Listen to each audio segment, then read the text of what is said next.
The Nora Fuller Case, a true crime story, 1902. In the early years of the 20th century, San Francisco was a city balanced uneasily between refinement and danger. Cable cars rattled through orderly streets, theaters and restaurants glowed late into the night, and newspapers brimmed with advertisements promising opportunity. Yet beneath the city's confident surface lurked predators who understood how easily innocents could be deceived. One of the darkest examples of this truth was the murder of Nora Fuller, a crime so calculated and cruel that it stunned the city and left investigators haunted for decades. Nora Fuller was born Eleanor Parline in 1886 in China, the daughter of an American engineer. Her early life was marked by instability and loss. In 1890, while her father was working aboard the steamer Taiwo, he vanished at sea under mysterious circumstances. One moment he was asleep in a chair on deck, the next he was gone forever. No body was recovered, and the ocean kept its secret. Widowed and struggling, Eleanor's mother eventually remarried in San Francisco to a man named W. W. Fuller. Though the union brought Nora a new surname, it did not bring lasting security. The marriage ended in divorce, leaving Mrs. Fuller alone with 4 children and few means of support. By the turn of the century, the family lived modestly at 1747 Fulton Street, and hardship was a daily companion. Nora, bright and musically inclined, possessed a pleasant soprano voice and dreams larger than her circumstances. At 15, feeling the weight of her family's poverty, she made a decision that would seal her fate. She would leave school and seek employment. On January 6, 1902, Nora wrote to a theatrical agency, hoping her voice might earn her honest work. 2 days later, while scanning the Chronicle and Examiner, she noticed a simple advertisement.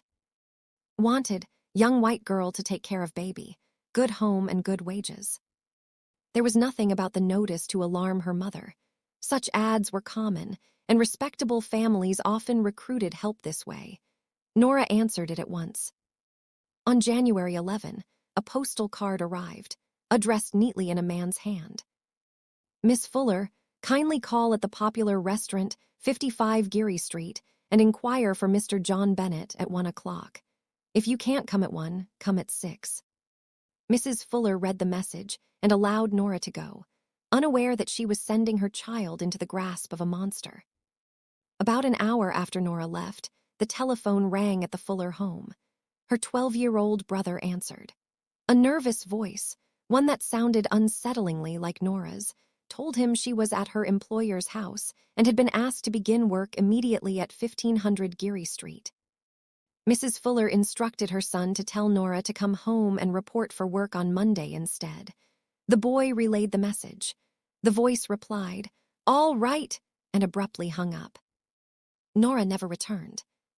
When evening passed and her daughter did not appear, unease settled over Mrs. Fuller. Days later, frantic and fearing the worst, she contacted the police. Detectives quickly visited the popular restaurant, a bustling establishment frequented by theater-goers and businessmen. Its proprietor, F.W. Crona, recalled that on the evening of January 11 a man had waited there, stating he expected a young girl to inquire for John Bennett. The girl never arrived. After packing the sidewalk restlessly, the man disappeared into the night. He was described as about 40 years old, well-dressed, refined in manner, wearing a brown mustache. A waiter added a curious detail. The man was known for ordering porterhouse steaks, but eating only the tenderloin portion. Among the staff, he was nicknamed Tenderloin. The description would become infamous. A house prepared for evil. As newspapers publicized Nora's disappearance, a second, seemingly unrelated thread emerged. On January 8, 3 days before Nora vanished, a man calling himself C.B. Hawkins rented a vacant 2-story house at 2211 Sutter Street. He paid a month's rent in advance, claimed to be staying at a hotel with his wife, and left no references. The clerk who rented him the house later remarked on his respectable appearance. He seemed like a man of means. Yet after the rental, the house appeared empty, no furniture, no sign of habitation. Behind the scenes, Hawkins was busy preparing a stage for murder. He visited furniture stores across the city, purchasing a bed, a mattress, pillows, blankets, and a comforter. He insisted that everything be delivered at night. At one store, he was so suspicious of substitution that he wrote his initials, C.B.H., directly onto the mattress. When deliveries arrived at the darkened Sutter Street house, Hawkins refused to light the interior. "Leave the things in the hall," he instructed. The house was not a home. It was a trap. On February 8, inspectors entered the Sutter Street house after rent went unpaid. Upstairs, behind a closed door in a dim room, they saw a flash of bright fabric on the floor. Instinct told them something was terribly wrong. A police officer returned with them. When the shade was raised, the truth emerged. On the bed lay the body of a young girl, arranged as if asleep. New sheets covered the mattress. Her clothing and purse were nearby. The house contained no food, no dishes, no heating, no gas connection. Death had visited swiftly and left in silence. Mrs. Fuller identified the body as Nora. The autopsy revealed chilling details. There were black marks on either side of Nora's throat. Her lungs were congested. She had been strangled. Worse still, her body bore signs of brutal sexual mutilation. Her stomach was nearly empty except for one item, an apple, eaten shortly before death. Mrs. Fuller later confirmed that Nora had eaten an apple just before leaving home on January 11. The conclusion was inescapable. Nora had been murdered within hours of her disappearance. Among the evidence was a signed rental contract for the Sutter Street house, letters addressed to Mrs. C.B. Hawkins, and the initials on the mattress. These were examined by handwriting expert Theodore Kitka. His conclusion was firm. The same hand had written them all. Further investigation uncovered another vanished man, Charles B. Hadley, a newspaper clerk who disappeared days after Nora vanished. Photographs of Hadley's handwriting were compared with Hawkins's signatures. The match was unmistakable. Hadley, witnesses revealed, sometimes wore a false brown mustache. He favored porterhouse steaks and ate only the tenderloin. Hadley lived with a woman known as Ollie Blazier, who later recalled disturbing behavior after Nora's disappearance. Hadley obsessively read newspaper articles about the missing girl. One day, after he vanished himself, Blazier discovered blood-stained clothing hidden among his laundry.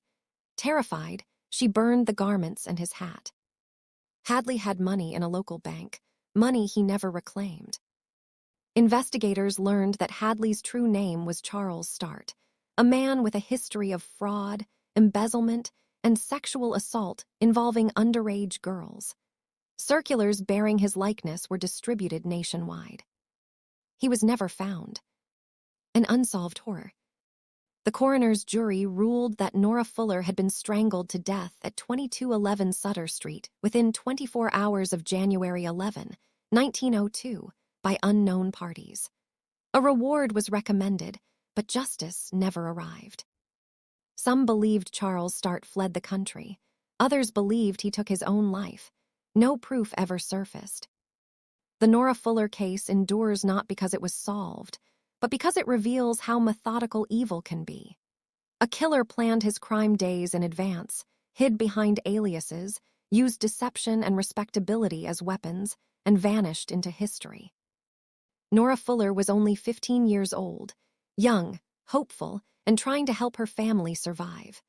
Her story stands as one of San Francisco's most tragic reminders that danger often arrives wearing a polite smile and a borrowed name. More than a century later, her killer remains unidentified in the eyes of the law, but not in the judgment of history.